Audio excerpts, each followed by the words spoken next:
Graça e paz a todos e a todas. Nós estamos para mais uma aula do nosso querido Estádio. O Estádio é o Seminário Teológico à Distância. Esse seminário foi criado para levar a palavra de Deus, o ensino sadio da santa palavra de Deus a todos aqueles que não podem estar ou não querem no seminário presencial de segunda a sexta, sem, contudo, perderem a qualidade do ensino. Então, se você também deseja estudar conosco, eu sou o professor Gilberto Rebouças, e você pode se matricular conosco, tá? Fazer seu curso, tá? Basta que você envie uma mensagem de texto dizendo eu quero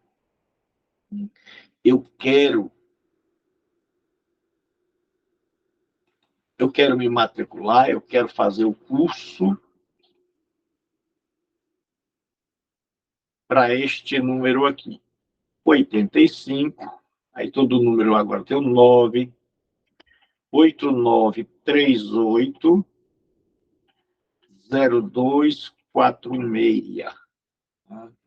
8938 0246. Com este número aqui, você manda a sua mensagem de WhatsApp e você faz a sua matrícula. 85, que é o código de Fortaleza, 989380246. Você pode estar fazendo sua matrícula. Nós estamos estudando hoje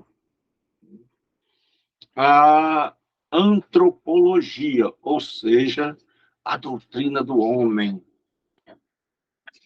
E na antropologia, nós vamos estudar hoje a questão da constituição do ser humano. É uma matéria muito especial. Tá dando para ouvir direito aí, pessoal? Pastor, tá tudo bem, né? Dá para ouvir A paz direitinho. do Senhor a todos. Pode ser eu. Então, hoje nós vamos estudar a questão da constituição do homem. Como o homem é constituído. Então, quando a gente estuda a teologia, que é a doutrina de Deus, que Deus ensina, os estudiosos chegaram a três conclusões. Uma, que o homem é formado de três partes distintas, chamada de tricotomia. Que o homem teria um espírito, uma alma e um corpo. Seriam estas três partes constituintes do ser humano. A segunda diz que o homem possui não três partes, mas duas partes. Por isso ela é chamada de dicotomia.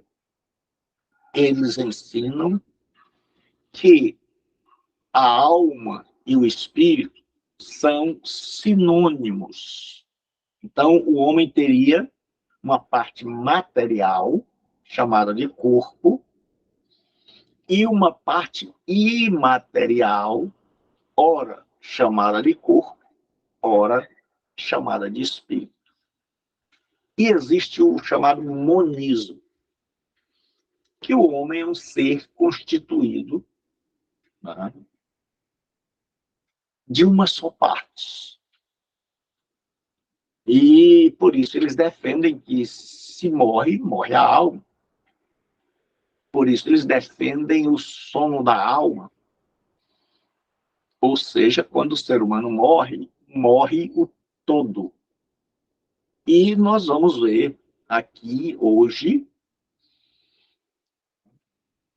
como isso é ensinado nas Escrituras. O que a Bíblia, que é a nossa regra de fé e prática, o que ela ensina? Nós vamos ensinar os argumentos, o que é os argumentos, e vamos ver o que a Bíblia ensina sobre esse assunto. Quantas partes o homem, de quantas partes o homem é constituído. E aí vocês podem fazer perguntas à vontade. Basta ligar o microfone e fazer as perguntas, ok?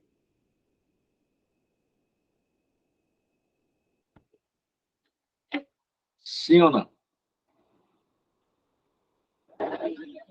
Ok, pastor. Sim. Amém. Então vamos lá. A tricotomia, ela ensina que o homem é... O senhor não vai pôr para gravar hoje? Oi? Não vai gravar? Tá gravando já. Tá? Desculpa aí, então. Não tá aparecendo aí não, vermelhinho, a câmera? Tá aí, mano?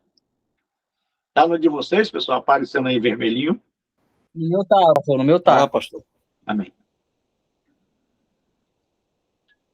Então, Pai do Senhor, irmãos, né? Deus te abençoe e te guarde. Na tricotomia, aí vocês podem fazer perguntas à vontade. Na tricotomia, ela ensina que o homem é formado de 3 partes. Que ele tem um espírito, que seria a parte mais profunda do homem, uma alma, que seria a região dos sentimentos, e o corpo. Então, a tricotomia ensina que o homem é formado, é constituído, possui 3 partes. Algum de vocês já estudou alguma coisa sobre isso? Eu não. Sim, pastor. Oi? O homem é constituído de alma, corpo e espírito.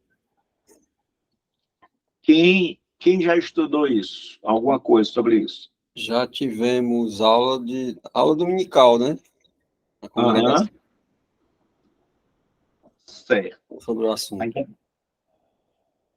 É um bom aluno, vai para a escola dominical. Então, nós vamos ver qual é a argumentação daqueles que defendem a tricotomia.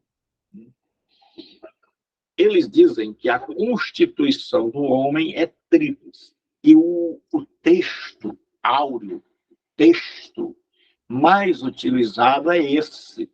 São esses dois aqui.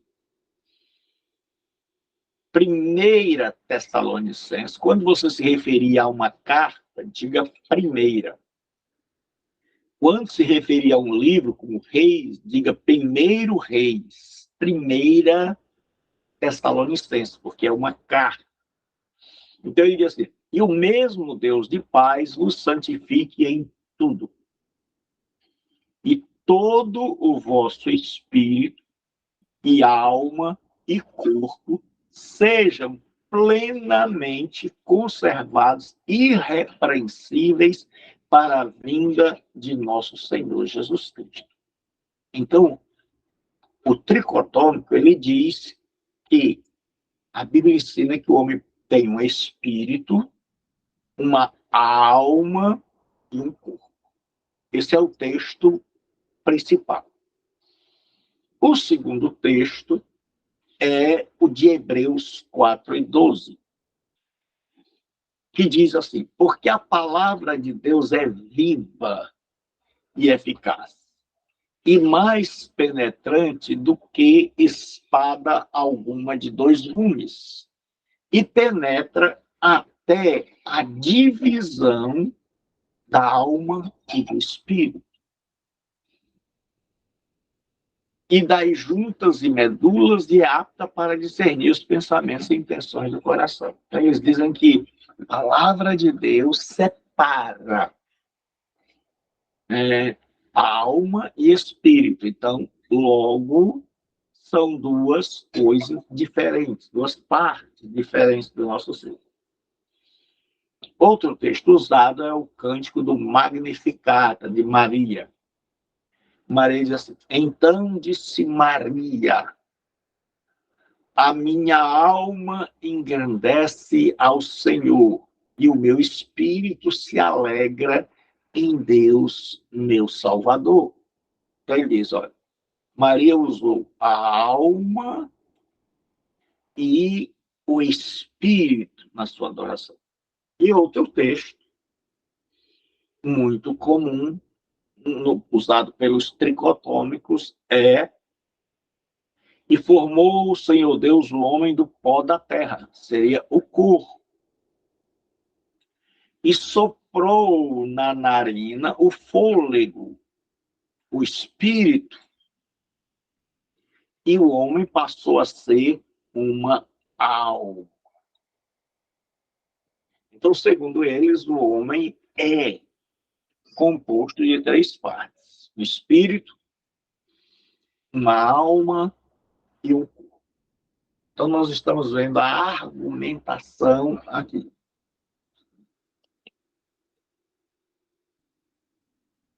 Deixa eu ver se tem alguém aqui.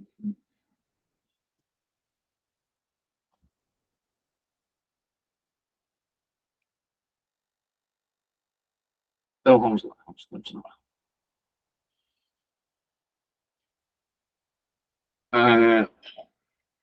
Alguns vão usar os termos gregos usados. Então, Paulo vai dizer assim: ora, o homem natural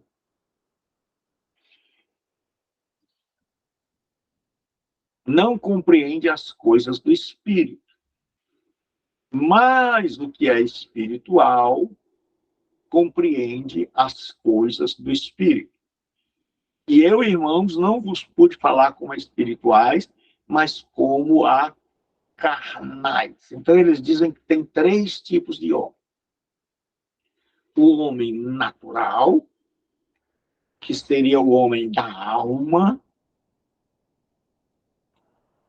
o homem governado pela alma, o homem espiritual, o homem governado por seu espírito, e o homem carnal, governado pela carne. Então, esse é outro argumento utilizado. Outro argumento que usa-se é do tabernáculo. Dizem que o tabernáculo... Eu queria que o senhor descrevesse alma e espírito. Oi? Certo. Eu queria que o pastor descrevesse alma e espírito. Certo, vamos fazer. Mas é porque, primeiro, nós estamos dizendo o que cada um diz. Eles, os tricotômicos, dizem o seguinte: o espírito é a parte mais profunda do ser humano e a única capaz de ter comunhão com Deus. Uhum. E a alma seria a parte que está relacionada aos sentidos, ao que está ao nosso redor. Deu para entender, irmã Rosângela?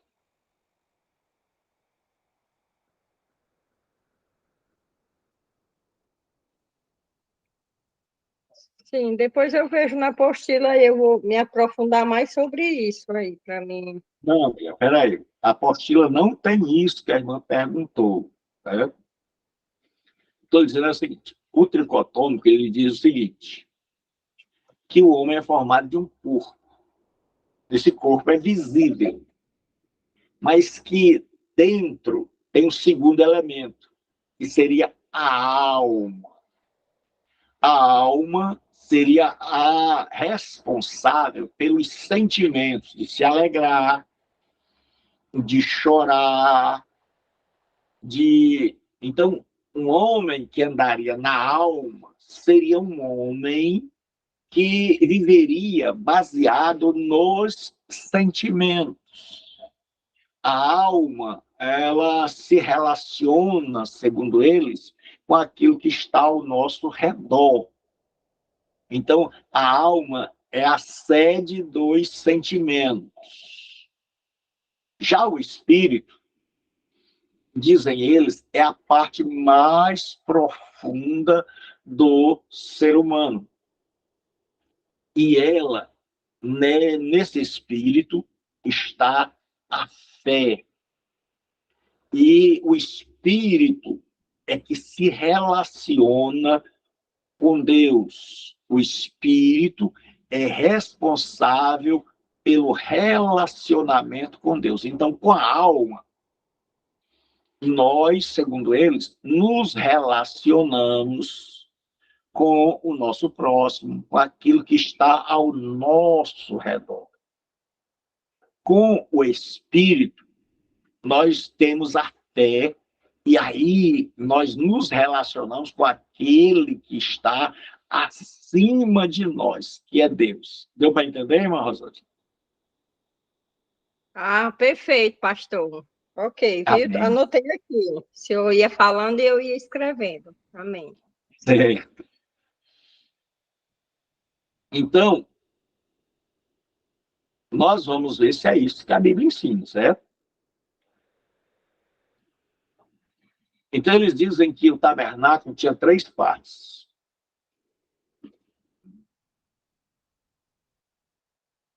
O átrio, onde os animais eram sacrificados, o lugar santo dentro da tenda e o santo dos santos. Então, eles dizem que ali era um símbolo do ser humano, que o átrio seria o corpo visto,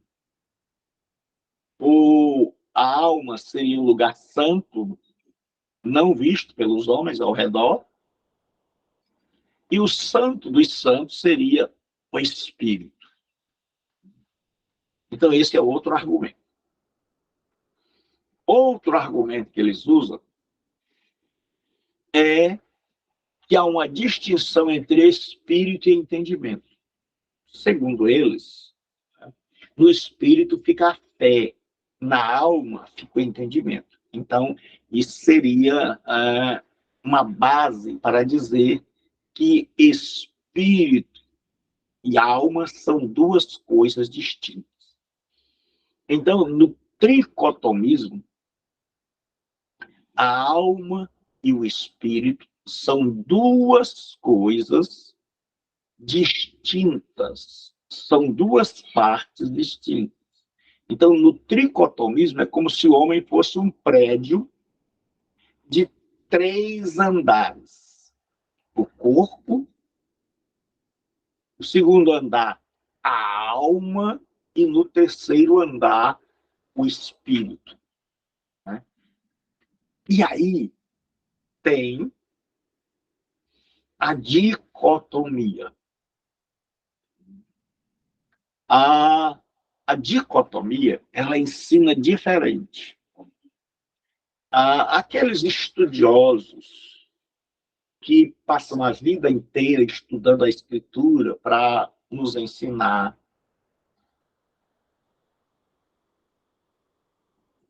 Então, tem aqueles que dizem que nós somos formados de 3 partes, como um prédio que tem 3 andares. O corpo, primeiro, a alma, o segundo, e o espírito, o terceiro.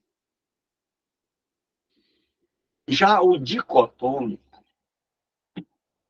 ele diz, a dicotomia, ela ensina que nós somos formados apenas de 2 partes. De uma parte material, que é o corpo, e de uma parte imaterial, que é alma ou espírito. Porque qual é a diferença? Se você perguntar para um tricotomista, ele vai dizer assim, alma é uma coisa, espírito é outra. O dicotomista vai dizer não. Alma e espírito são a mesma coisa. Alma e espírito são a mesma coisa. Então, agora nós vamos ver os argumentos, o que eles dizem para provar isso. Porque quando a gente estuda teologia, a gente ouve o que as pessoas dizem e vê se elas têm razão, se o que elas ensinam está ou não na Escritura, se sustenta, para que a gente possa ver, e aí a gente faz a nossa escolha. Então, a tricotomia diz que nós somos 3 partes, a dicotomia diz que nós somos apenas 2. E aí nós vamos ver por que eles dizem isso. A primeira coisa que os dicotomistas fazem é refutar os textos usados pelos tricotomistas. Então, eles pegam, a primeira coisa que eles fazem é pegar o texto que o tricotomista faz e reinterpretar, para mostrar que não são 3, mas apenas 2. Então, eles dizem o seguinte: o texto de 1 Tessalonicenses 5:23, que diz todo o vosso espírito, alma e corpo, eles dizem que Paulo, ali, está usando um recurso chamado epseupsis. O que é isso? É o emparelhamento de palavras quando você quer dar ênfase. Eles dizem que Paulo não está dizendo que o homem é composto de 3 partes, mas está falando da totalidade do homem. Aí eles dizem o seguinte: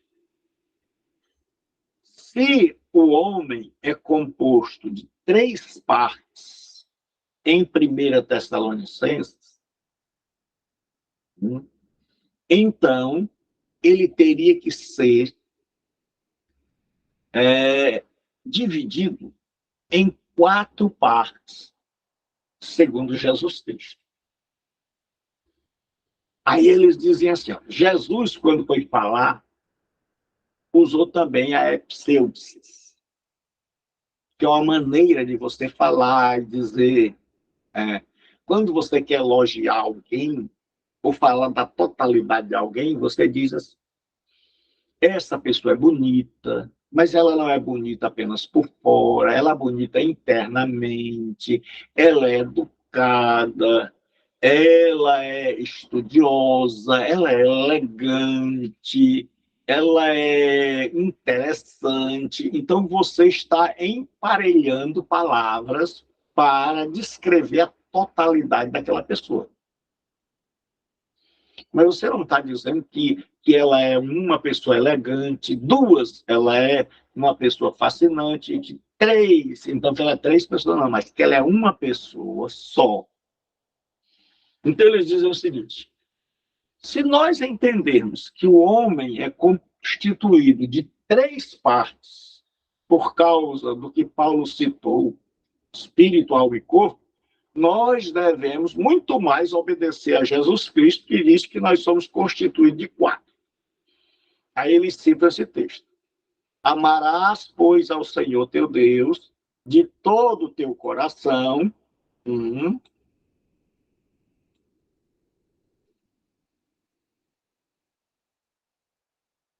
de todo o teu coração,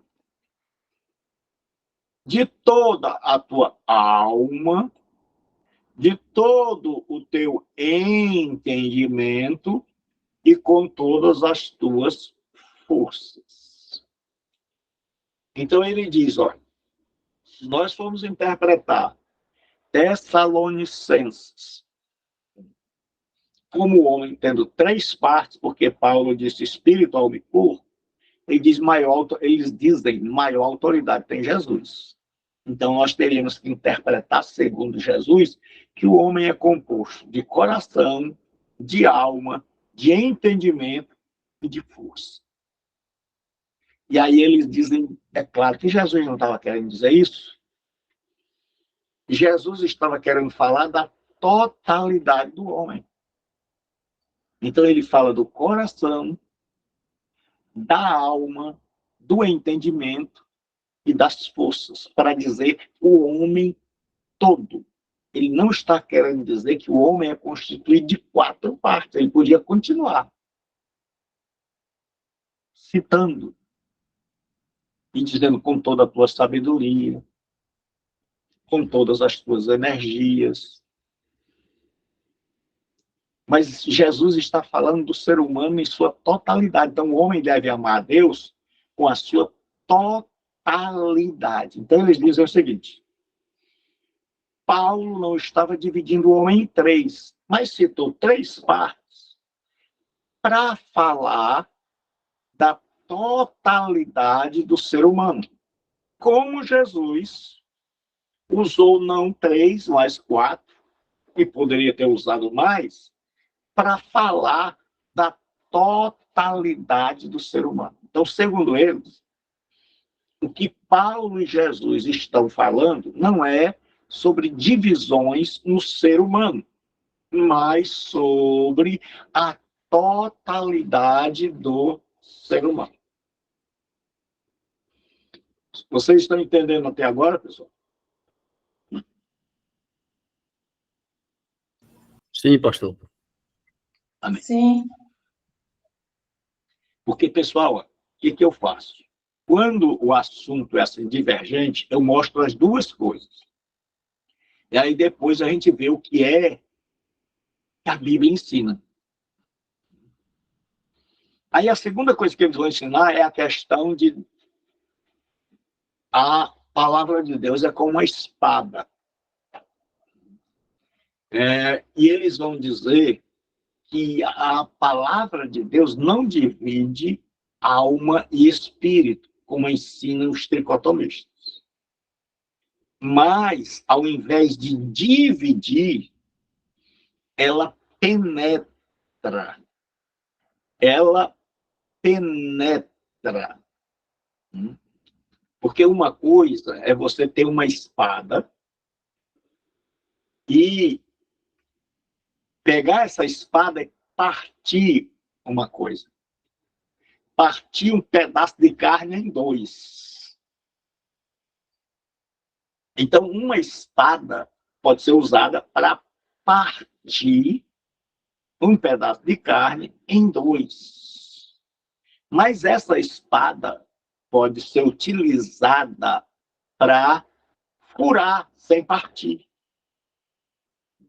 Digamos que você queira, você tem uma espada em casa e ela pode ter 2 funções.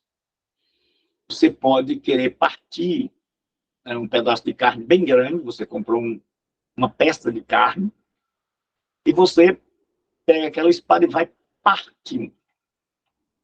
A outra coisa que você pode fazer é dizer, eu vou cozinhar, eu vou assar, eu vou fazer um churrasco com esse pedaço todo e eu quero furar essa carne até o centro.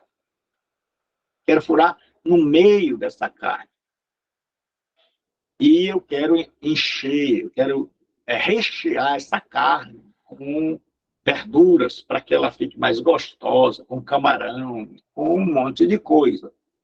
Então, você usaria essa espada não para separar, mas sim para chegar ao meio desta peça de carne.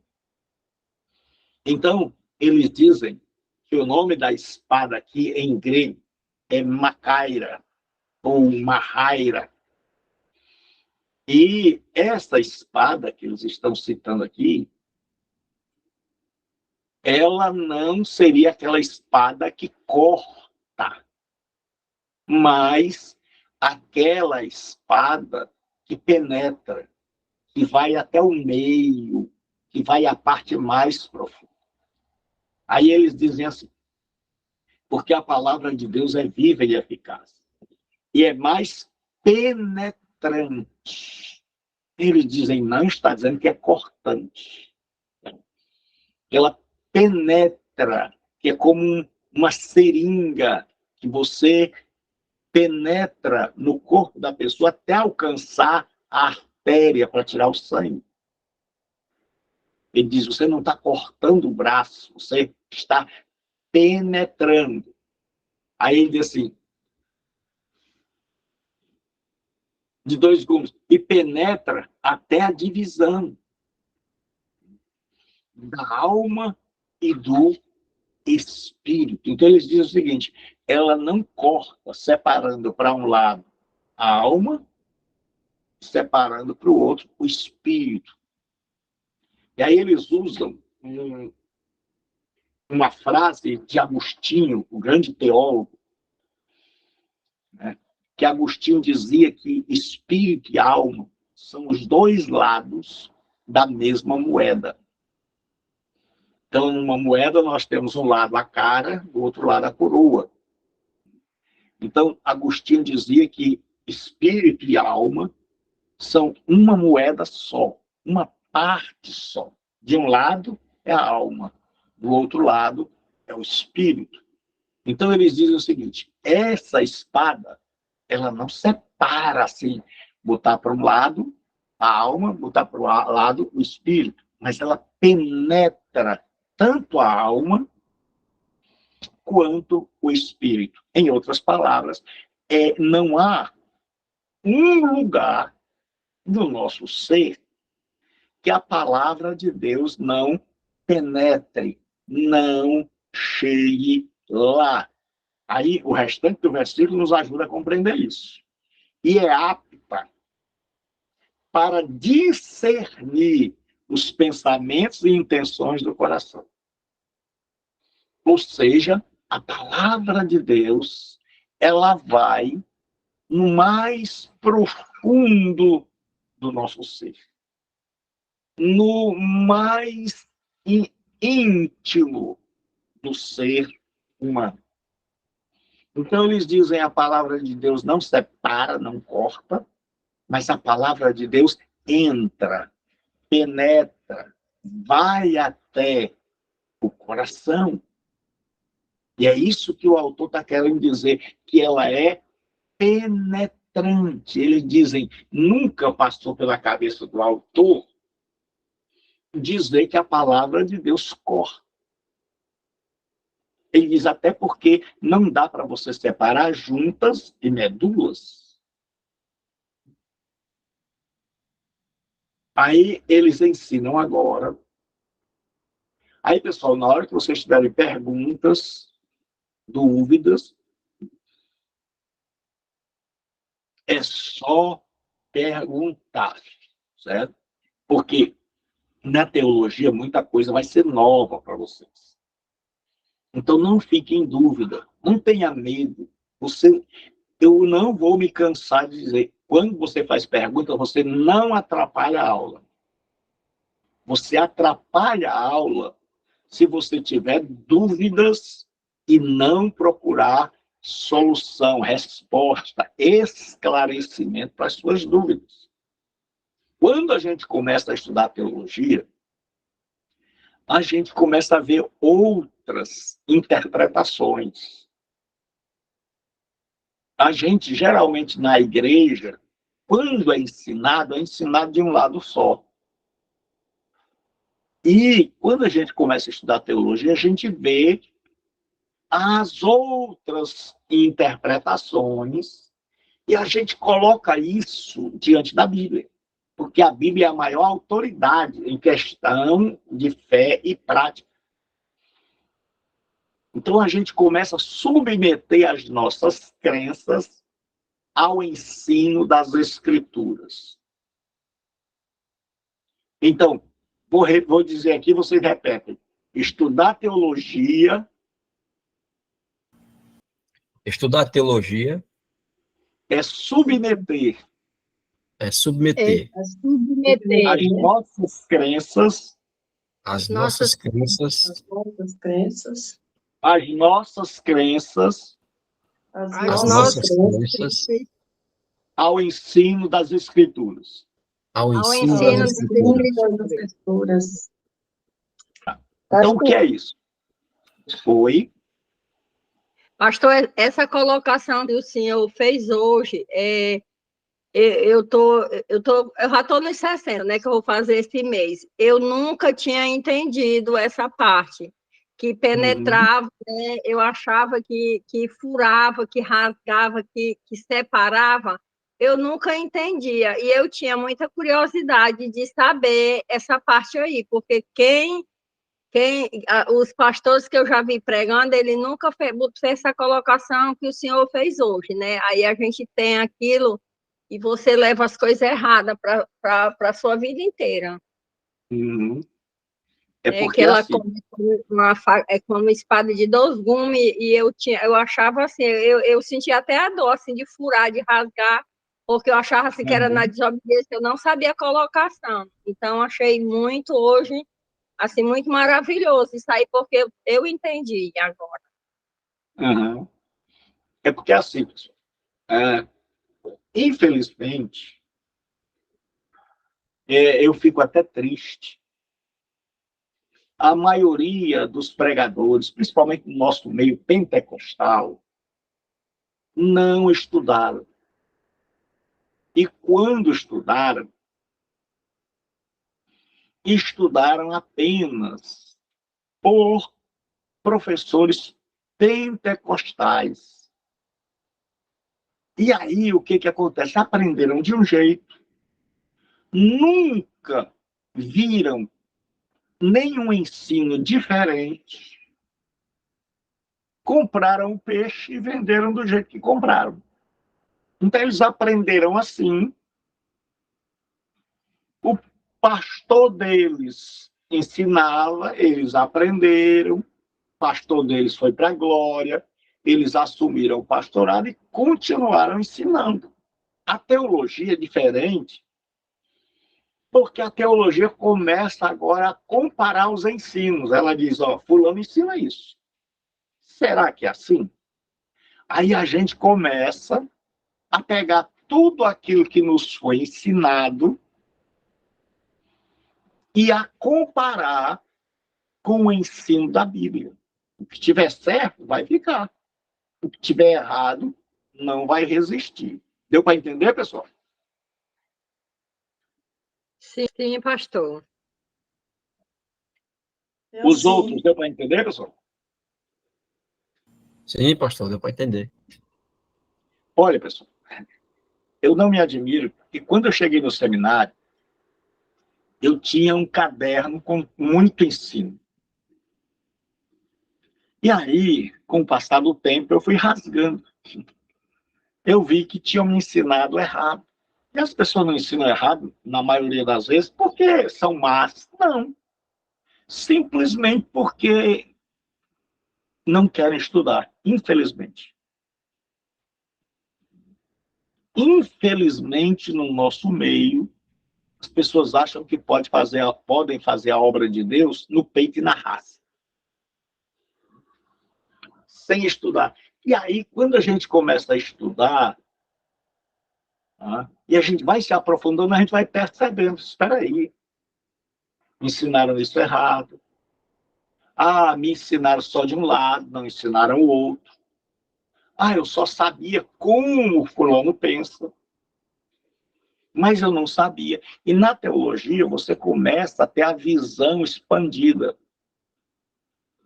Você começa a ver mais longe. Né? Então agora vamos lá. Ensinam que Gênesis 2:7 não diz que o homem é composto de três partes, mas de duas. Eles dizem assim: e formou o Senhor Deus o homem do pó da terra, primeira parte, e soprou nele o fôlego da vida, segunda parte. O homem era um, um boneco de barro, então, do pó da terra. Esse boneco não tinha vida. E aí Deus soprou nele o fôlego da vida. E quando o fôlego da vida entrou neste boneco de barro sem vida, esse boneco ganhou vida. E a Bíblia diz, e o homem foi feito alma vivente. A tradução aqui de alma é a palavra nefesh, que quer dizer ser. Então, o que esse texto está dizendo? Esse texto está dizendo assim, Deus criou primeiro um boneco, sem vida. E Deus soprou nesse boneco. Quando Deus soprou nesse boneco, esse boneco passou a andar, falar, pular, comer, porque ele se tornou um ser vivo, uma alma que vive. Deu para entender até aqui, pessoal? Sim, pastor, estou entendendo. Sim. Se você tiver dúvida, se tiver alguma pergunta, faça, porque geralmente a gente não estuda isso nas igrejas. Então, eles vão agora para aquele argumento que Maria disse, a minha alma engrandece ao Senhor, o meu espírito se alegra em Deus, meu Salvador. E eles dizem que Maria não estava falando de duas coisas, mas de uma só. Aí, isso aí é o que na Bíblia hebraica chama-se de paralelismo. O judeu, ele, quando escrevia, ele escrevia de forma poética. Então, ele não usava a rima, mas ele usava o paralelismo. Paralelismo são duas linhas, a linha de cima e a linha de baixo. Na primeira linha, né, nós usamos a rima. O judeu não usa rima. O judeu usa palavras sinônimas. E aí, nós temos um texto que vai falar disso. Diz assim, os céus declaram a glória de Deus. Até aqui. Céu.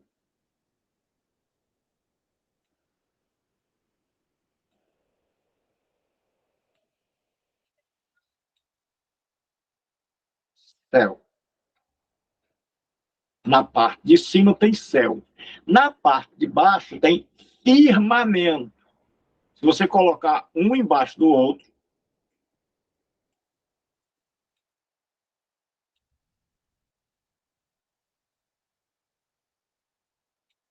então o judeu faz isso aqui, ó. Ele bota na parte de cima céu e na linha de baixo ele bota uma palavra que seja equivalente, sinônima de céu, para inculcar na cabeça da gente, para que a gente repita duas vezes. Então ele diz assim, os céus declaram a glória de Deus. E o firmamento anuncia as obras das suas mãos.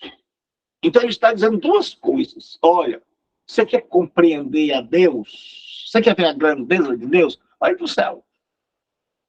Porque lá você vai ver a glória de Deus. Olhe para o firmamento, que lá você vai ver as obras das mãos de Deus. Então, céu e firmamento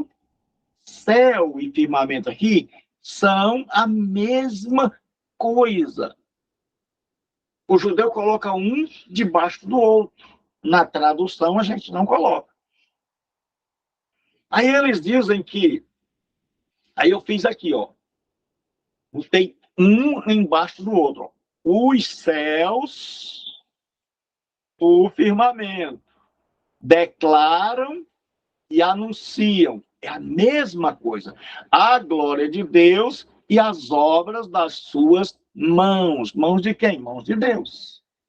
Então, eles dizem que Maria fez a mesma coisa aqui. Quando ela diz, a minha alma engrandece ao Senhor e o meu espírito se alegra em Deus, meu Salvador. Isso é chamado paralelismo sinônimo. Aí ela diz, a minha alma, na linha de cima. Na linha de baixo, ela tem que arranjar algo que seja sinônimo. Então ela diz, o meu espírito. Aí na linha de cima ela diz assim, a minha alma engrandece ao Senhor. Na linha de baixo, ao invés dela usar o nome Senhor, ela usa Deus. O meu espírito se alegra em Deus. Então isso aqui é chamado de paralelismo sinônimo, onde você diz a mesma coisa duas vezes, para que quem está lendo decore, aprenda. Isso é um recurso literário usado pelo judeu, que ele escreve céu, firmamento, alma, espírito. Então eles dizem, aqui não se está dizendo que alma é uma coisa e espírito é outra. Pelo contrário, está se dizendo que alma e espírito são uma e a mesma coisa. Então vocês já viram que eles vão refutando. Aí eles vão para outro argumento. Eles dizem, olha, o tricotomista diz que o ser humano é um tabernáculo. E que o tabernáculo era feito de 3 partes. Aí eles dizem de jeito nenhum. Eles dizem o tabernáculo era feito de 2 partes. A primeira é essa aqui, visível, do lado de fora, chamada de átrio. O átrio.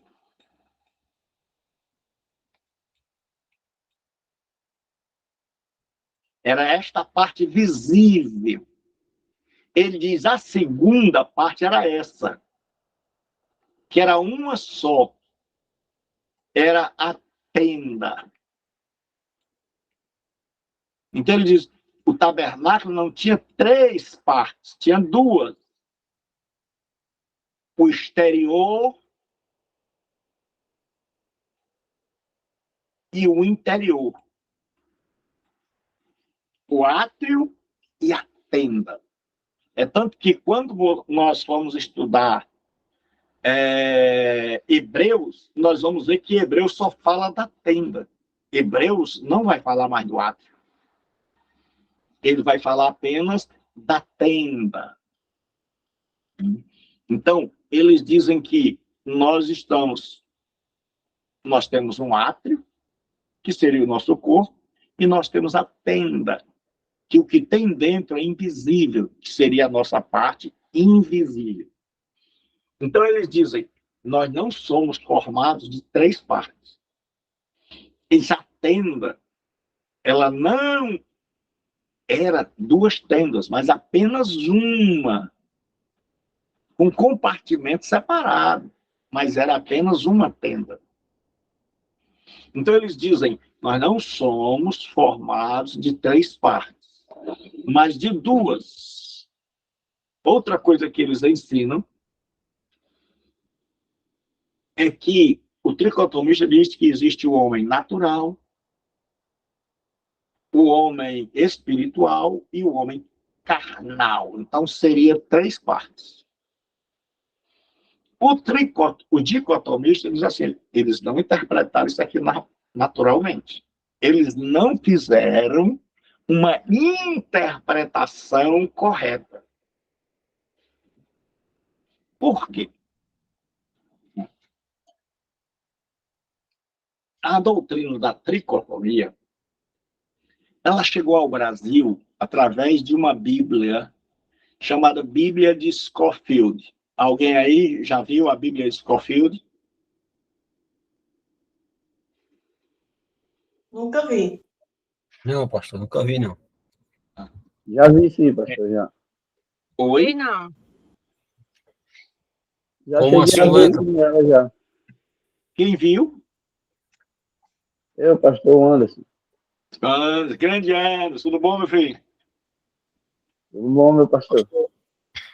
Olha, pessoal, eu tenho um A amor por sua letra, você. a Eu tenho um sua letra, amor por essa você palavra aí, tão grande. pastor. Oi? A sua letra, essa palavra aí da Bíblia. S-C-O Field. D. O Scofield S-C-O. é. Você bota Scofield no Google depois, que se você colocar errado, ele corrige. Ele diz: você está procurando por isso aqui. S-C-O Field. Aí, se você colocar errado, ele diz assim: você está procurando por esse aqui.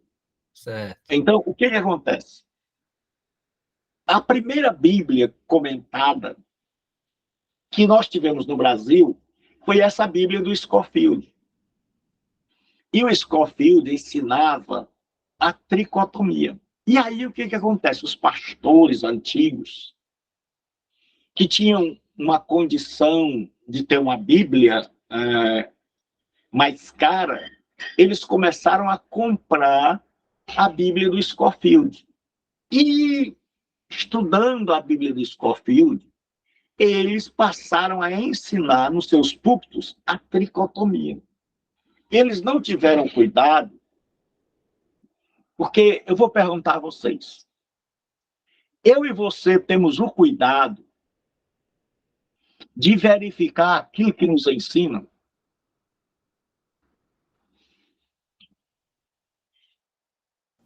Sim, pastor, eu tenho esse cuidado. Eu procuro pesquisar para não me enganar. Amém. Quem falou? É Manuel. Emanuel. Amém. Deus te abençoe, Emanuel. Então, irmão, esse deve ser o nosso cuidado. É não aprender tudo. A gente vê e depois a gente compara com as escrituras. Então, eles dizem o seguinte: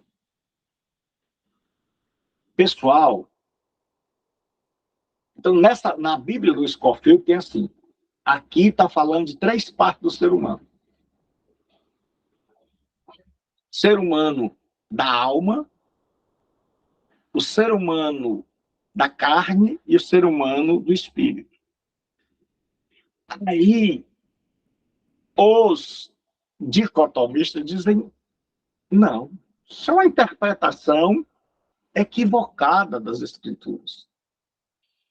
E aí eles dizem, o que esse texto está querendo dizer? Será que esse texto está falando de 3 partes do ser humano? Aí eles dizem, de jeito nenhum. Aí ele diz, ora, o homem natural não compreende as coisas do espírito. Então, o que é o homem natural? É o ímpio. É o ímpio. O homem natural é o ímpio. O homem natural, senhor. Então, quem é o homem natural, pessoal, aqui? É o É o ímpio. ímpio. Ah, então aqui não tem nada a ver com a questão de espírito, alma e corpo. Aqui está falando de um tipo de ser humano. Então, qual é o homem que não compreende as coisas do espírito? O ímpio.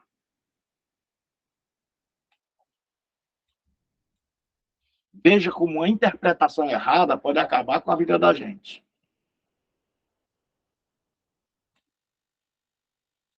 O ímpio. Aí ele diz, por que lhes parece loucura? Ele diz, para o ímpio, as coisas de Deus, você deixar de ir para farra, deixar de beber, deixar de se prostituir, isso parece loucura. Ele diz assim, porque elas se discernem espiritualmente. Ele diz, mas o espiritual aqui é o crente. Espiritual aqui é o crente maduro. Quem é o espiritual aqui? O crente maduro. Ah, é o crente maduro.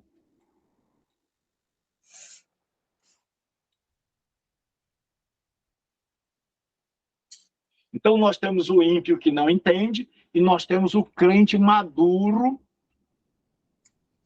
que entende. Então, quem não entende? O ímpio. Vamos lá. Ímpio. O ímpio. Todos vocês. Quem não entende? Quem é o homem natural? O ímpio. O ímpio. O ímpio. Quem é o homem espiritual? O crente. O crente maduro. Mas não é qualquer crente, não, pessoal. É o crente maduro. Não é o crente do repeté, não. Aí é maduro. É o crente maduro. Aí ele diz assim, aí você já viu que não tem nada a ver com o negócio de espírito e alma. Está falando de dois tipos de homem, um ímpio e um crente. Aí ele disse, eu, irmãos, não vos pude falar como a espirituais, mas como a carnais. Então ele está falando que crentes, que ele está chamando esses crentes de irmãos. Ó. E eu, irmãos, não pude falar com vocês como a espirituais, mas a carnais. Aí surge a pergunta, pastor, então existe o crente carnal? Não. Mas pastor está dizendo aí, existe uma regra na arte de interpretar a Bíblia, que é a Bíblia explica ela mesma. Então, o que Paulo queria dizer com o crente carnal? Ele diz assim, como a meninos em Cristo. Então, ele está falando aqui dos crentes novos convertidos, dos crentes que não atingiram a maturidade, que são crianças em Cristo, que ele chama de carnais. Então, Paulo está dizendo que há dois tipos de homens. O que entende é o espiritual, maduro. O carnal, o que não entende, que é o ímpio. E existe o crente, que é menino na fé, ingênuo, imaturo, que às vezes tem 20 anos de igreja, mas não cresceu. Então, o que ele está falando aqui é de dois tipos de pessoas. Primeiro, tem um que não entende nada, esse é o ímpio. Segundo, ele diz que tem um que entende, esse é o crente maduro. E ele diz que na igreja tem uns que não conseguem acompanhar o ensino, não conseguem acompanhar o raciocínio, não conseguem entender as escrituras porque são carnais, ou seja, são meninos, são infantis, são sem experiência, são imaturos. Então, dentro da igreja tem o crente maduro e o crente imaturo. E ele diz que o mundo está dividido em dois grupos de pessoas. O que entende, esse é crente. E que não entende nada, esse é o descrente. E dentro da igreja tem o crente maduro e o crente menino. Deu para entender, pessoal? Deu sim. Sim, pastor. Deu sim, pastor. Amém.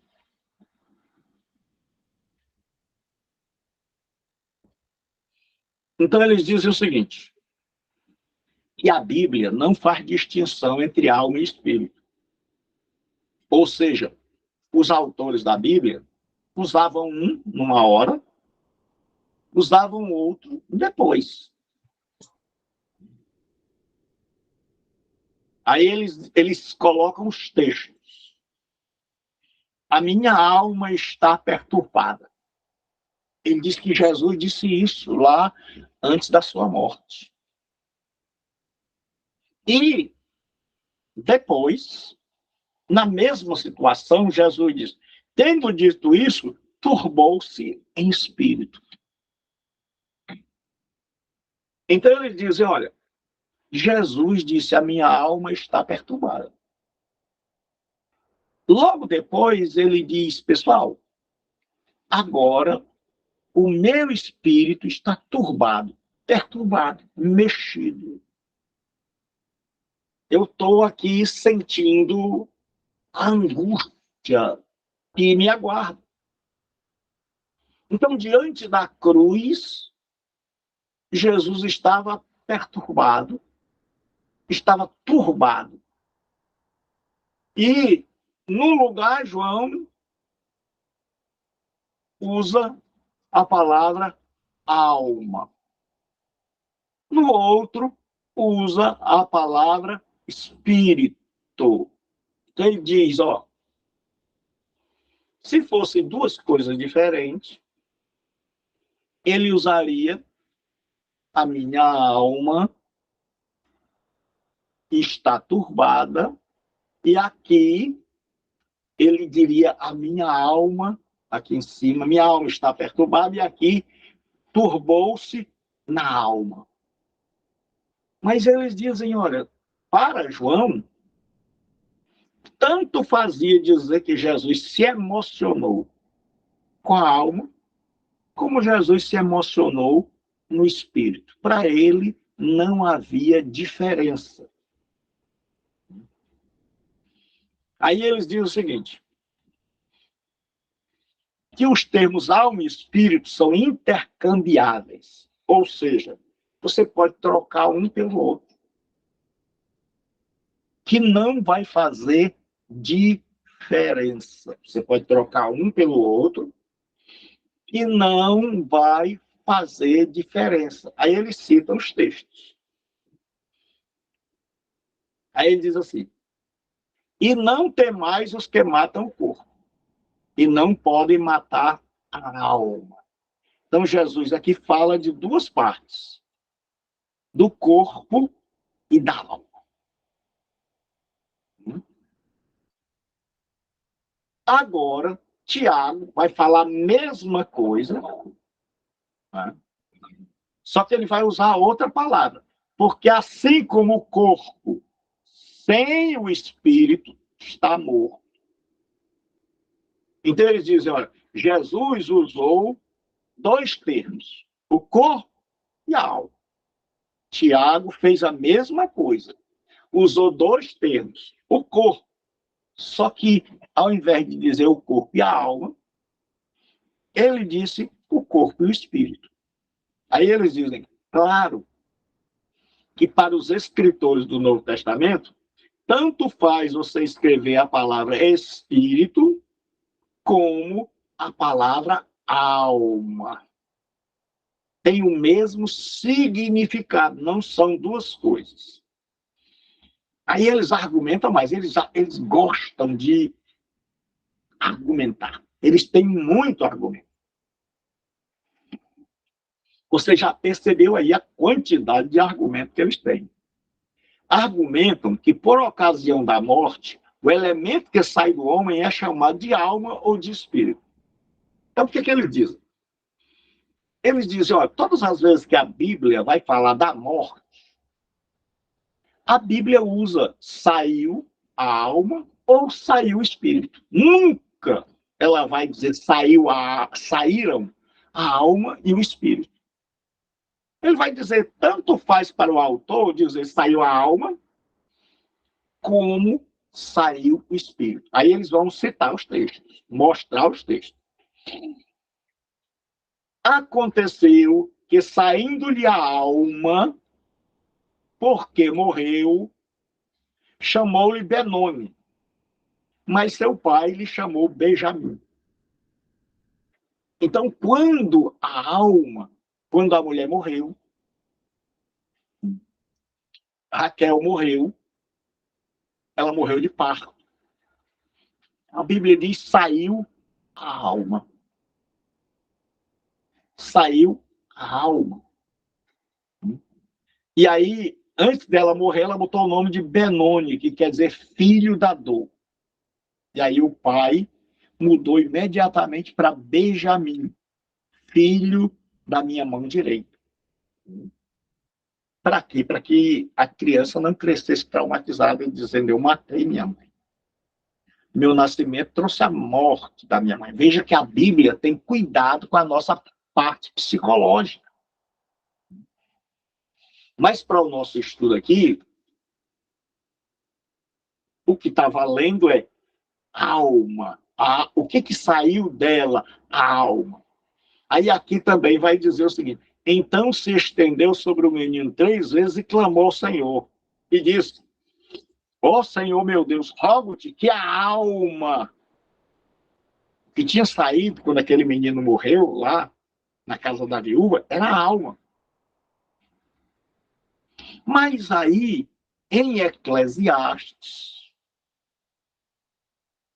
o autor vai mudar e vai dizer que o que sai do ser humano, ele não chama mais de alma. Ele diz assim, e o pó, o corpo, volte à terra como era. E o espírito, ele está dizendo aqui, ele não usa mais alma. Ele está dizendo que alma e espírito são a mesma coisa. Aí eles dizem, ó, o Antigo Testamento era dicotômico. Os judeus acreditavam que o ser humano era composto de 2 partes. Uma parte material, feita do pó da terra, e uma parte imaterial, chamada de alma, nefesh ou ruach. Aí eles citam outro texto do Novo Testamento. E apedrejaram a Estevão, que em invocação dizia, Senhor Jesus, recebe o meu espírito. Então você vai perceber que nós temos duas oportunidades onde a pessoa morre. E a parte que sai, que sobrevive à morte, é chamada de alma. E tem 2 textos que a Bíblia diz que a parte que sobrevive à morte, a parte que sai por ocasião da morte, é chamada de espírito. Aí, outro argumento muito forte deles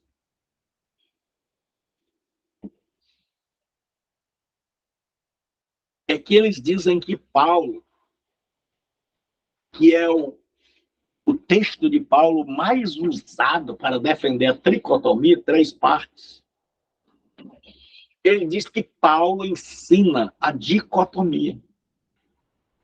Porque eles dizem, Paulo só falou espírito, alma e corpo uma vez. E querendo falar da totalidade do ser humano. Mas ele dividiu o homem em 2 partes. Muitas vezes, não apenas uma, mas muitas. Ali eu coloquei algumas. Né? Ele diz assim, e se Cristo está em vós, o corpo está morto. Na verdade, está morto por causa do pecado. Mas o espírito vive por causa da justiça. Então, para Paulo, o homem tem um corpo e um espírito. E eles dizem, eu, na verdade, ainda que ausente no corpo, ou seja, Paulo estava longe escrevendo a carta. Então, no corpo, o corpo dele estava longe, ele diz, mas presente no espírito. Então, eles dizem assim, Paulo não disse, eu estou presente aí com a minha alma e meu espírito. Eles dizem, Paulo estava ausente no corpo, mas presente no espírito. Aí ele diz assim, ora, amados, pois que temos tais promessas, purifiquemo-nos de toda a imundícia, da carne e do espírito. aperfeiçoando a nossa santificação no temor do Senhor. Ele disse que se fosse 3, Paulo teria colocado aqui: olha, purifiquemos de toda imundícia, da carne, da alma e do espírito. Ele diz, mas como para Paulo, carne, alma e espírito são a mesma coisa, ele botou apenas carne e espírito. Tá dando para entender, pessoal?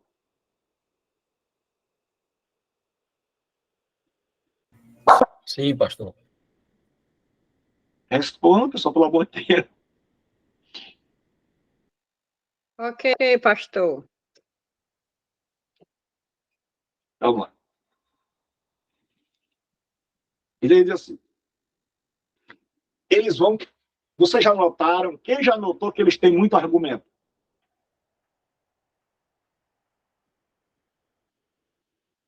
Eu percebi aí, viu, pastor? Oi? Quase um livro aí. Dá quase um livro. É muito argumento dentro da palavra, né, pastor? Eles têm muito argumento. E eles citam as escrituras.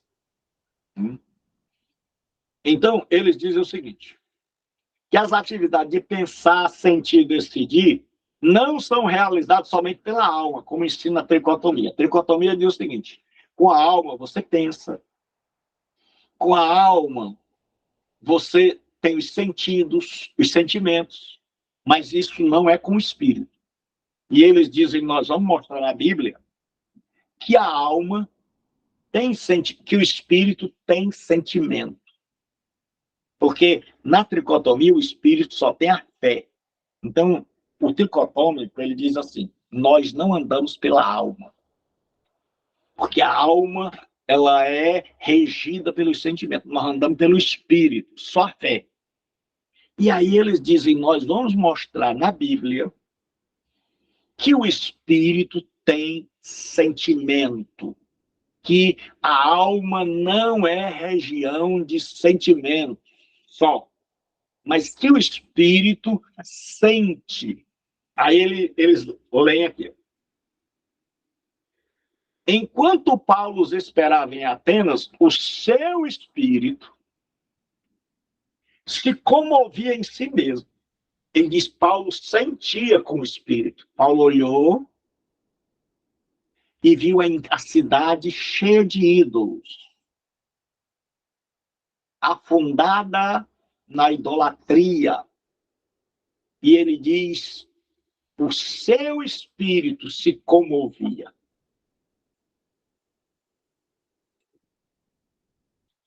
Ele diz, a Bíblia não diz que a alma de Paulo se comovia, mas diz o espírito. Outro texto, ele diz assim, o coração alegre é como o bom remédio, mas o espírito abatido. Então eles dizem, o espírito não só tem fé, o espírito muitas vezes fica abatido, desanimado. E aí eles vão mais, e eles dizem, e eu não citei tudo, estou citando algumas coisas. Ele diz assim, tendo Jesus dito isso, turbou-se em espírito. Não turbou-se com a alma. Aí eles dizem o seguinte, o tricotômico diz assim, olha, quem participa do culto a Deus é o espírito. A alma é a sede dos sentimentos. Então, o homem, com a alma, ele só faz sentir. E ele não entra em contato com Deus com a alma. Ele entra em contato com Deus, segundo a tricotomia, com o espírito. Então, é o espírito de Deus com o espírito do homem. Então, no louvor é o espírito de Deus com o espírito do homem. Então, o dicotomista diz o seguinte, não é verdade. Nós vamos mostrar na Bíblia que a alma humana participa da adoração a Deus, da comunhão com Deus. E aí ele diz assim: a ti, Senhor, levanto a minha alma. Ele diz, o salmista não disse, a ti levanto o meu espírito. Ele está dizendo, se fosse como o tricotomismo ensina, aqui Davi teria que dizer, Senhor, levanto o meu espírito. Mas ele está querendo dizer, a ti levanto a minha alma. Aí ele diz assim como o cervo brama pela corrente das águas, que era aquele animalzinho, né, que ele ficava procurando um riacho, sonhava com isso, assim suspira a minha alma por ti, ó Deus. Então, a alma do salmista anseia por ter comunhão com Deus. Aí diz assim, a minha alma tem sede de Deus. Então ele diz, ó, a Bíblia ensina que a alma tem sede de Deus. E aí diz assim, bendize, ó minha alma, ao Senhor. Ele diz, no culto de adoração, o salmista está dizendo que quem bendiz ao Senhor é a alma. Porque para eles, alma e espírito é uma e a mesma coisa. Aí assim, louvai ao Senhor, ó minha alma. Ó minha alma. Louvai ao Senhor. Alguma pergunta até aqui, pessoal? Alguma colocação? Não, pastor. Alguma E dúvida? aí, pastor? Diga-me. Mas a gente tem que analisar em relação ao que o pastor falou desde o início do curso, né? Em relação ao período, né? Porque eles estão se baseando mais no Antigo Testamento, né? E Não, não foi, mais no Novo. foi nas duas coisas. Mas eles priorizam mais o sentido do Antigo, né? Que só existe dois Não, seres, né? não, ó, nós vimos aqui o quê? Ó? Você vai ver 2 Coríntios, 1 Coríntios, você vai ver Atos, você vai ver Reis, você vai ver por todo canto, Mateus, João, Corinto. Ele usa os 2 testamentos para mostrar que o que eles estão ensinando é o correto. Eles não usam só mais um. Eles usam os 2 testamentos. É. Deu para entender, Mike? Aham. Sim, sim, pastor. É porque é assim, pessoal. Deixa eu dizer uma coisa para vocês. Preste bem atenção no que eu vou dizer. Quando a gente estuda a Bíblia a sério, a gente é de igreja, e a gente resolve se aprofundar. Então, repita comigo. A gente é de igreja. Igreja. Vamos lá, todos vocês. A gente é de igreja. A gente é de igreja. E a gente quer se aprofundar. E a gente A quer gente se quer se aprofundar. aprofundar. E aí a gente vai estudar a Bíblia a fundo. A gente vai estudar a Bíblia. A Bíblia a fundo. Preste bem atenção. Agora não precisa mais vocês repetirem, não. Só aprender. Todos nós, a gente fica doido. O que foi que eu disse? Todos nós, a gente fica meio doido. Vamos lá. Só um repetiu aí. O pastor disse que não era para repetir, pastor. Não, mas agora eu estou perguntando. Não era para repetir naquela hora. A gente fica meio doido. Meu Nós não. ficamos meio doidos, né? Nós A ficamos gente fica doidos. completo. E, certo? O que acontece, pessoal? A teologia ela tem 3 partes. A primeira parte é quando a gente chega. Eu e vocês, isso acontece com todo mundo, aconteceu comigo. Aconteceu com quem? Com o pastor Gilberto Rebouças. Pronto. A gente chega pensando que a gente já sabe tudo.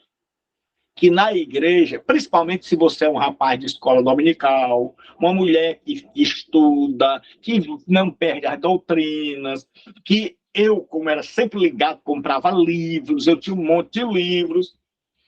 Então a gente chega pensando que sabe tudo. Esse é o primeiro momento. Então como é que a gente chega? Chega Pensando Sabendo que sabe tudo. Pensando Que sabe tudo. que sabe tudo. Quando eu cheguei na faculdade, eu pensei, rapaz, só vão confirmar o que eu já sei. Segundo momento é quando você começa a aprender o diferente. Quando você começa, espera aí, mas me ensinaram desse jeito. Ah, mas a teologia está me dizendo outra coisa. Ah, mas me ensinaram. Aí a gente fica perturbado. É o que eu chamo de doido, é o momento que a gente endoida. A gente começa, vixe, mas eu aprendi minha vida inteira assim. Ah, mas eu aprendi assim a vida toda. Mas Jesus, esse versículo aqui, mas Senhor, eu aprendi a vida toda. Então a gente começa a lutar com nós mesmos. Começa a haver uma luta na nossa mente. Começa a haver uma luta na nossa mente. A gente não quer mudar a nossa crença. A gente tem medo. É como a criança. A criança está ali, protegida pelo pai, pela mãe, pelo pai, pela mãe.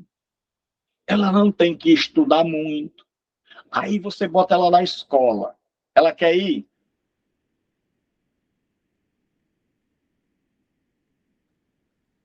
Quer nada. Vamos lá, pessoal, pelo amor de Deus, Não, ela pense fica comigo. relutando sem querer ir para a escola, né? Ah, por quê? Porque lá em casa ela precisava saber matemática? Não, Hã? não. Não, não. Não Precisava precisava. aprender inglês? Não, Muito também não. menos. Biologia? Não. Não. Não. Mas quando ela chega lá, que o professor começa, olha, raiz quadrada, aí a criança fica assim, meu Jesus, que negócio é esse? Aí o professor diz, olha, minha filha, vocês vieram de um ato sexual. Como? Vocês vieram de um bichinho chamado esperma, que entrou num óvulo produzido, o esperma é produzido pelo homem, o óvulo é produzido pela mulher. E quando junta esses dois bichinhos, cria-se uma pessoa chamada de zigoto. Aí a criança espera aí. Jesus de Nazaré. Jesus de Nazaré. Aí ela começa a estudar, o professor diz, não, aqui é seu coração. Aí começa a mostrar as fotos. Aqui, esse é o rim, aqui é o sistema respiratório, sistema nervoso. Aí a pessoa começa a dizer, espera aí, não pode. A mamãe disse que quem me trouxe foi a cegonha. A mamãe disse que o papai do céu mandou a cegonha. O professor está dizendo que quem colocou eu dentro dela foi meu pai. E aí, como é que fica na cabeça da criança, pessoal?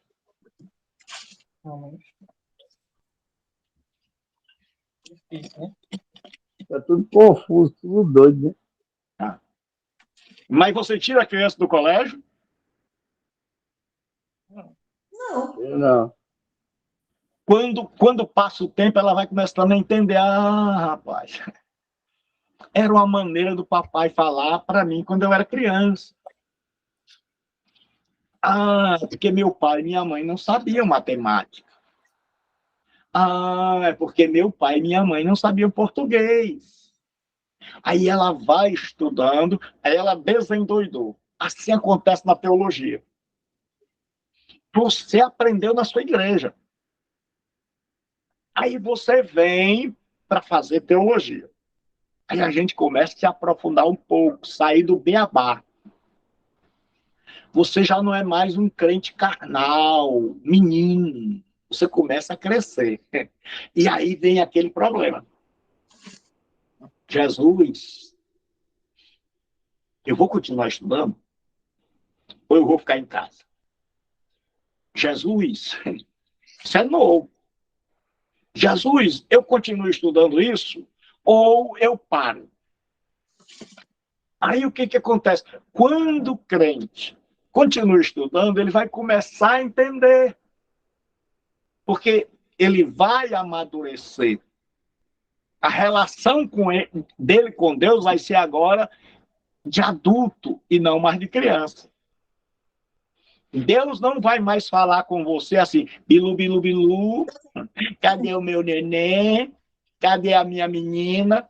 Deus vai começar a falar com você, que já está falando, agora como um rapazinho, como uma mocinha. Deus está dizendo, ó, meu filho, você está crescendo, então agora você não acredita mais em Papai Noel. Deu para entender, pessoal? Eu sim. Deu, pastor, deu, viu? Sim, pastor. Então, o que acontece? Aqui, onde eu moro, tem uma lagoa muito bonita. Eu moro perto da Lagoa da Parangaba. Então, aqui tem um lugar muito bonito. E tem muitas garças brancas. E as crianças daqui, eu tenho sorte com criança, criança me adora. E aí eu fazia amizade com as crianças. E eu dizia para elas que as minhas ajudantes eram as garças da lagoa, garças brancas. E elas acreditavam que, de noite, eu mandava as garças para socorrê-las. E teve uma delas que uma vez apareceu na janela e gritou. Né? O meu nome de super-herói era Jujus. Ela dizia assim, Super Juju, manda as garças. Olha como ela era inocente. Ela acreditava que eu tinha poder para mandar a garça lá na janela. Aí hoje, o tempo passa muito rápido, essas meninas já estão ficando adolescentes. Elas dizem, não acredito mais nas tuas garças. O que elas dizem, pessoal? Eu não acredito mais nas suas garças. Ah, por que elas não acreditam mais? Porque que deixaram de ser criança. Elas se Ah, esclareceram né, pastor? a verdade. Agora, aprendam o que eu vou dizer agora. Guardem isso no coração. A teologia não tira a sua fé da Bíblia. Foi o que eu disse? A A teologia sua não fé tira não fora da tira Bíblia. a sua inteligência da Bíblia. Vou dizer de novo, porque você parece que eu virar. A teologia não tira nossa fé da Bíblia. A teologia não tira nossa fé da Bíblia. Obrigado, irmãos netos. Vamos lá, todo mundo. A teologia não tira a A nossa fé da teologia Bíblia. não tira a nossa fé da Bíblia. Teologia tira nossa fé dos ensinos errados. A teologia tira Deu nossa para fé entender? dos ensinos errados. Deu para Sim, entender, pessoal? deu. Porque muita gente vai dizer para você assim, a teologia esfria. Rapaz, você mudou. Você assim, não mudei, não. Eu saí, foi do engano. Eu era menino. Eu acreditava em Papai Noel evangélico. Eu acreditava num monte de coisas. Que depois que eu virei uma menininha, uma mocinha, Eu não acredito mais. Ai, mas você não acredita na Bíblia? Na Bíblia eu creio. O que eu não creio é nas interpretações falsas. Nas interpretações, a minha fé agora é regida pela Bíblia e não pelo que o pastor A ou B diz. Deu para entender, pessoal? Eu sim. Sim. Então a teologia, ela tira a nossa fé da palavra de Deus, Não. Não. tira o nosso amor a Deus. Não. Não. Só que agora ela tira a nossa meninice. Nós deixamos de ser bobinhos. Nós deixamos de ser crianças, que o pessoal abre a Bíblia em qualquer lugar, diz o que quer, e a gente bate palma da glória dele. Agora não. Agora a gente está... Quando o estudante de teologia, por isso que eu digo, ele fica perturbado. Por quê? Porque ele está crescendo. Ele está amadurecendo, ele está vendo coisa que antes ele não via. E aí, quando ele continua estudando, quando ele continua conferindo, ele vai mudando. Deu para entender? Deu. Sim. Então, o que acontece? Uma palavra final sobre esse assunto, né? É que você vai ver que tem o dicotomista e o tricotomista. O tricotomista diz que nós somos três partes. A tricotomia tem trazido alguns problemas.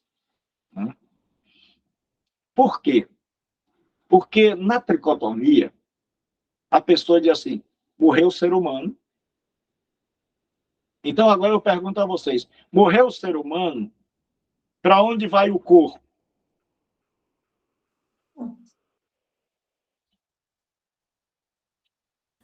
O corpo volta para o pó. Isso. Quem falou isso foi Emanuel? Sim, Quem sim, falou? pastor, foi eu. Foi eu. Esse é crente. Né? Então, o corpo volta ao pó. E o espírito? O espírito volta para o Criador. Isso. Aí a pergunta é, e a alma? Para onde vai? Deu para entender, pessoal? Então, o que acontece? Quando a pessoa acredita que o homem é composto de três partes, surge esse problema. Aí, como é que o pessoal tenta resolver? Dizem que a alma morre. Aí, uns chegam e matam a alma, dizem, olha, sua alma morre.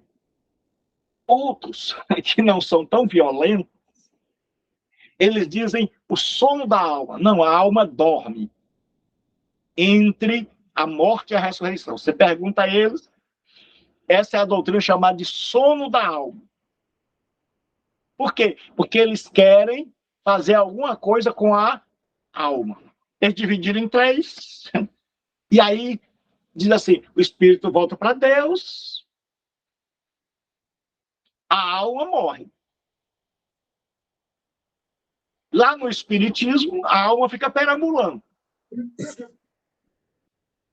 Aí o que acontece? Surgiu um monte de problemas. Teve até gente que dizia que as almas eram demônios. Na Igreja Católica, as pessoas fizeram até pacto com as almas, adoração às almas. Na vida popular, aí o que aconteceu? Na teologia começou a ter um problema sério. Que tem uma apóstola aí, que ela há muito tempo ensina no Brasil, já foi missionária, muito conhecida. Ela diz assim, preste bem atenção, eu sou um espírito, possuo uma alma e habito um corpo. Essa palavra, essa frase, essas frases, ela está querendo dizer que nós somos só espírito.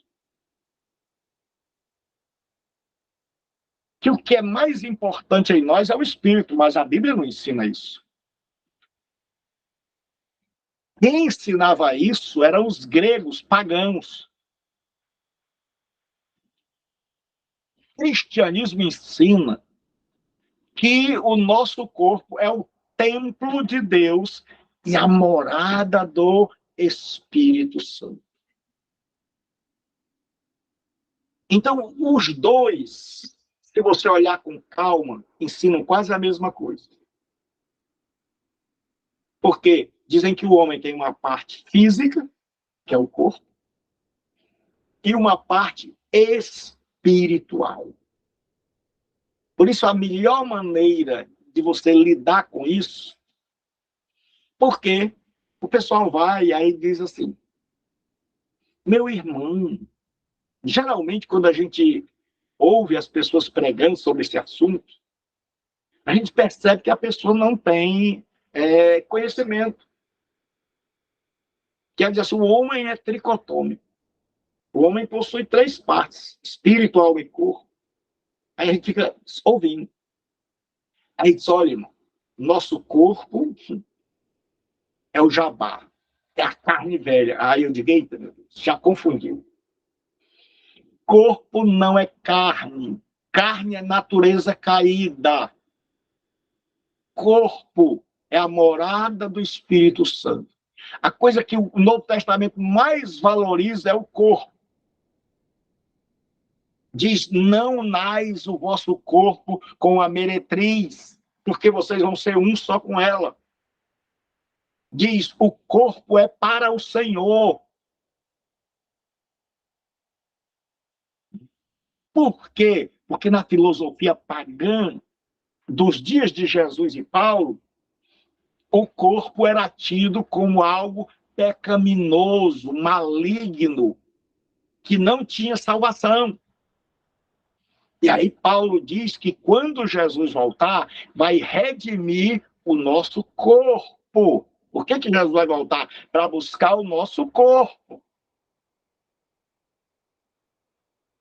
E aí o que acontece? As pessoas fazem uma confusão e dizem assim, olha, você está andando pelos sentimentos, você perdeu alguém, você sofreu, aí você está chorando, a pessoa diz, não chore. Você é crente? Sou. Então, para que está chorando? O crente vive pela fé. Aí muita gente, em muitas igrejas, não pode nem sequer chorar. E a Bíblia vai mostrar que até o próprio Jesus chorou.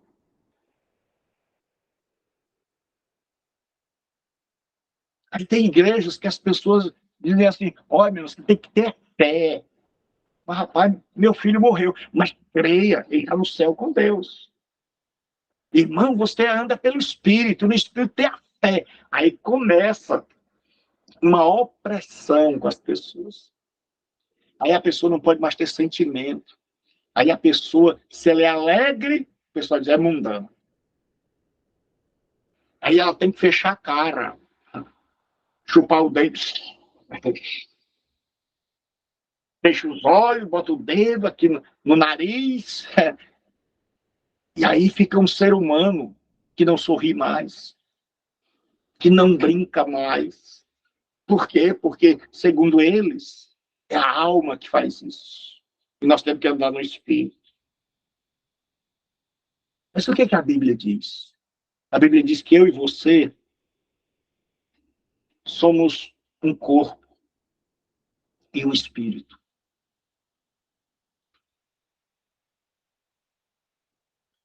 E nós temos um lado material que nós temos que cuidar. E nós temos um lado espiritual. E que nós vamos para o céu com tudo. E que aqui na Terra nós precisamos manter em equilíbrio os nossos sentimentos, as lutas emocionais, os sofrimentos da vida, as pancadas que o mundo nos dá. E aí a gente vai lutando, vai sendo transformado pelo Espírito Santo em gente que era derrotado por qualquer coisa, em gente que se fortalece por dentro, por fora, em gente que cuida do corpo, em gente que cuida da alma, em gente que tem um equilíbrio agora. Ele vai para a igreja, mas também vai trabalhar. Ele cuida das coisas de Deus, mas ele também cuida da casa dele. Ele cuida da saúde espiritual, mas ele cuida da saúde mental. Deu para entender, pessoal? Sim. Deu sim. Sim ou Sim, não? pastor. Sim. Eu Porque sim, pastor. aí vocês vão perceber, acaba uma coisa. A Igreja Católica, ela criou uma separação. Ela criou que o lugar santo é a igreja. Que quando você está na igreja, você está no espiritual. Quando você está no mundo, você está no material. Não é isso, pessoal? Sim, pastor. Vamos lá, Anderson. Sim, pastor. Sim, pastor. E nós, evangélicos, caímos na mesma coisa. A gente acha assim, ah, meu Deus, eu vou à igreja. Aí quando a gente chega lá na igreja, fica todo mundo santo. Tô errado? É, todo mundo com É asinha verdade. nas costas, né, pastor? Fica todo mundo reverente, não é isso? Eita, A pessoa senta, ora, um house. ajoelha, dá Eita, glória, aleluia, glória a Deus, um eu te house. amo, meu Pai. Aí, quando ele sai, o pastor diz assim, que o amor de Deus, nosso Pai, a graça do Senhor Jesus, a comunhão do Espírito Santo, termina o culto, ele já vai logo dizendo, mulher, vamos embora. Mulher, eu tô com pressa, amanhã eu trabalho cedo. A mulher já fica de olho se o marido está olhando para as irmãs. Aí, quando vem no meio do caminho, já vem brigando. Por quê? Porque eles acham, a parte de ser santo terminou. Agora, a gente pode ser malvado. Agora, a gente pode brigar. Saindo da igreja. Então, o que acontece? A gente criou a mesma dicotomia. Lá dentro, a gente é tudo anjinho. Do lado de fora, aí aparece os diabinhos. Quando você estuda a Bíblia e você descobre que Deus não mora na igreja, que o universo é seu templo, aí você é santo na igreja, santo no trabalho, santo na escola, santo em casa, santo em todo lugar. Porque agora tudo é santo. É que quando você vai trabalhar, você trabalha com responsabilidade. Porque você sabe, rapaz, se eu fizer isso aqui bem feito, eu vou estar pregando. A pessoa diz assim, rapaz, fizeram um ótimo trabalho para mim. Quem foi? Foi um crente ali, um irmão. Vai ter um irmão ali que trabalha bem. Mas se a pessoa fizer errado, você só vai dizer assim, rapaz, tem um irmão ali que é uma desgraça. Se você estuda e é um bom aluno, o pessoal diz, rapaz, eu vou dizer uma coisa, você tem que imitar aí o irmão. Mas se é um péssimo aluno, então, agora, quando você aprende que você é um todo, e não apenas um espírito que mora dentro de uma casca, mas que Jesus vem nos buscar todo o nosso ser, e que Jesus se importa com todo o nosso ser, aí nós vamos procurar ser santos em todas as áreas da nossa vida. Nós vamos ser santos não somente na igreja, nós vamos nos comportar em todas as áreas da vida. Alguma pergunta? Não, pastor. Então, Deus abençoe. Até a nossa próxima. Pastor, Diga, minha irmã. o senhor pode me ajudar em oração pelo meu irmão? Ele está internado. Ele Não se só chama eu, mas Yuri. todos nós, né, pessoal? Amém, pastor. Amém, pastor. Nós vamos orar pelo irmão da irmã Usnete. Obrigado. Vamos orar em nome de Jesus, minha irmã. E vamos orar logo agora, para não correr o risco da gente esquecer. Senhor, nosso Deus e nosso Pai, nós estamos colocando diante de Ti aqui a vida, ó Pai,